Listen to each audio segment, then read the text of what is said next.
It's the OG fact checker, here to give you a juicy tidbit of history that's verified. This episode was originally released in March 2025 in honor of Women's History Month. Because I'm constantly working to improve my content and because of current events happening with women in the military, I'm redoing this episode. I want to send out a reminder that women in uniform have died for this country, and their deaths had nothing to do with a false belief that they lacked the ability necessary to serve in combat. So, to kick off this fact checker episode, I'll refer to a 1989 quote from Brigadier General retired Shireen Grace Kadoria that I used in episode 8, She Has Style and Grace, taken from a book, I Dream a World by Brian Lanker.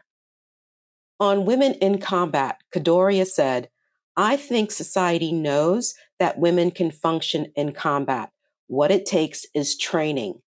There's a type of machoism connected to combat, but there is no mystique to it. You had women Viet Cong. If there is ever another world war, you're going to have women POWs. It's going to be a fluid battlefield. Kadoria's words would ring true over a decade later. Though Operation Iraqi Freedom wasn't a world war, women were serving on the front lines this time and not as nurses or filing clerks. These women patrolled areas, carried 50 to 70 pounds of gear at any given time, and fought the enemy in 100 plus degree heat while surrounded by endless sand.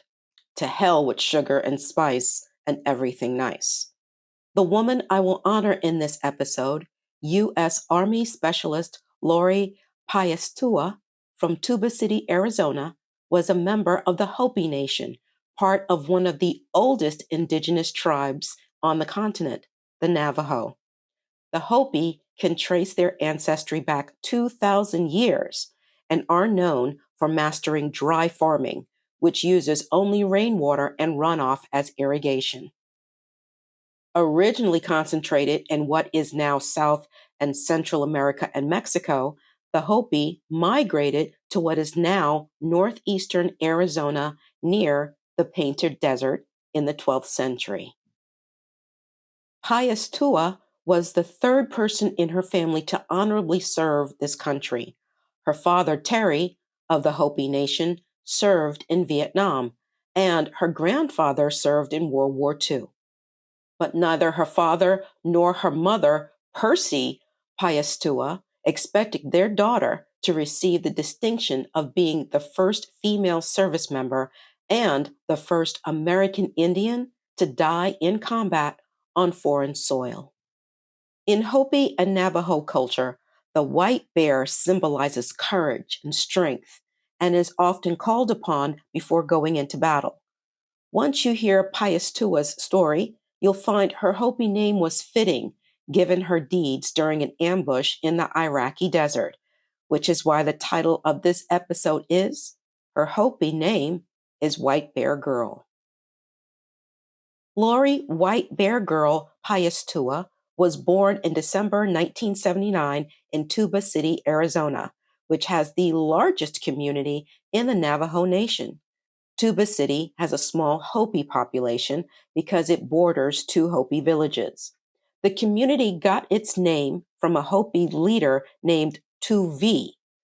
Mormons settled in the area in the 1870s, and because they had trouble pronouncing Tuvi, it somehow morphed into Tuba.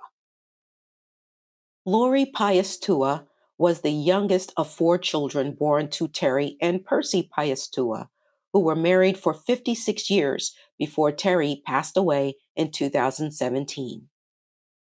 An avid softball player in her younger years, she joined the Junior Reserve Officers Training Corps in high school, becoming a commander with plans of attending college.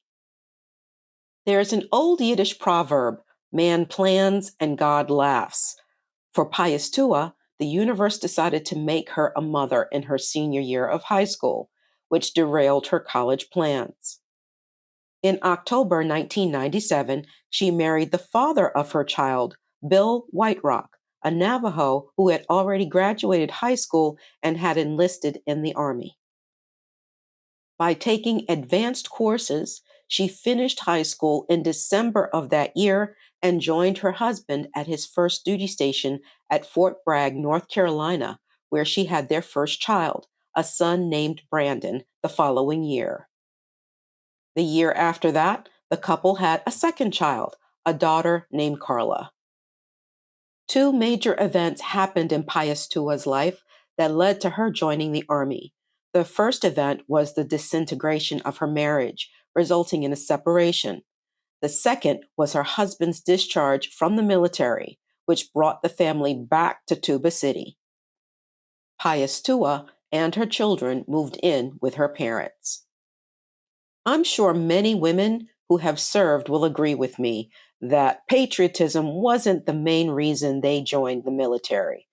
It was the need to properly support their family if they have one. Or it was the desire to start a new life with a steady job with pay until they sort things out. For Piestewa, it was the former, a desire to support her family because of limited job opportunities in Tuba City.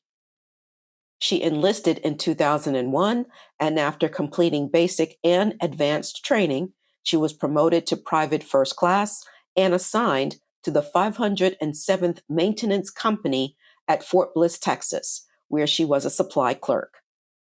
It was there that Piestewa met fellow soldiers specialist Shoshana Johnson from El Paso, Texas, and Private First Class Jessica Lynch of Palestine, West Virginia. Johnson made headlines for being the first Black female POW wounded during an action and rescued. Lynch, Piestewa's roommate, was the first female POW to be rescued. When I decided to research this event, the only story I could find of what had happened to Piestewa after she was captured came from her best friend, Jessica Lynch. Lynch's biography fills in the gaps after the convoy was ambushed. So, if you want a blow-by-blow play of events, watch episode 19, The Princess from West Virginia. But I will be redoing that episode as well, so please stand by. In 2003, Piestewa's unit received orders to deploy to Iraq. When rumors began to circulate that their unit might be deployed to Iraq, Lynch was anxious. The 507th was just a supply unit, not a combat unit. Piestewa understood her friend's anxiety, which mirrored her own as a single mother of two small children. But an injured shoulder didn't stop Piestewa from petitioning her command to join the deployment. She didn't want to be left behind, plus she was concerned about Lynch. Lori told Jessie she would go with her in this way. You have to, I have to. Piestewa won her petition and left Fort Bliss in February 2003. A month later, Piestewa was driving a Humvee bringing up the rear of a supply convoy that took a wrong turn and missed their designated checkpoint. During this wrong turn, Lynch's truck broke down, so Piestewa stopped to pick her up. The convoy was ambushed in the city of Nasiriyah, Iraq. According to Shoshana Johnson's semi-autobiography, I'm Still Standing, From Captive U.S. Soldier to Free Citizen, co-written with M.L. Doyle, Piestewa's Humvee was hit with something like an RPG.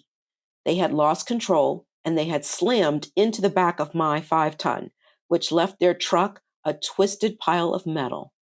The unit of 11 soldiers was separated and taken prisoner, including a wounded Lori Piestewa, who Johnson said was hurt badly. She looked pinned inside the wreckage, blood splatter on her forehead. I couldn't tell if she was dead or alive, but she wasn't moving. Piestewa died as a POW in a hospital in Nasiriyah at the age of 23. When special forces came in to rescue Jessica Lynch, they also recovered Piestewa's body, which had been buried in a mass grave behind the hospital where she died. Piestewa was promoted to the rank of specialist and awarded the Purple Heart and the Prisoner of War Medal posthumously. Her son Brandon, realizing that with his mother's legacy came great responsibility, changed his last name to Piestewa. This name change was very fitting considering that historically some indigenous tribes like the Chickasaw, Choctaw, Creek, Delaware, Hopi, Iroquois, Lakota, Mohegan, Navajo, Powhatan, Seminole, and Sioux were matrilineal in governance and lineage.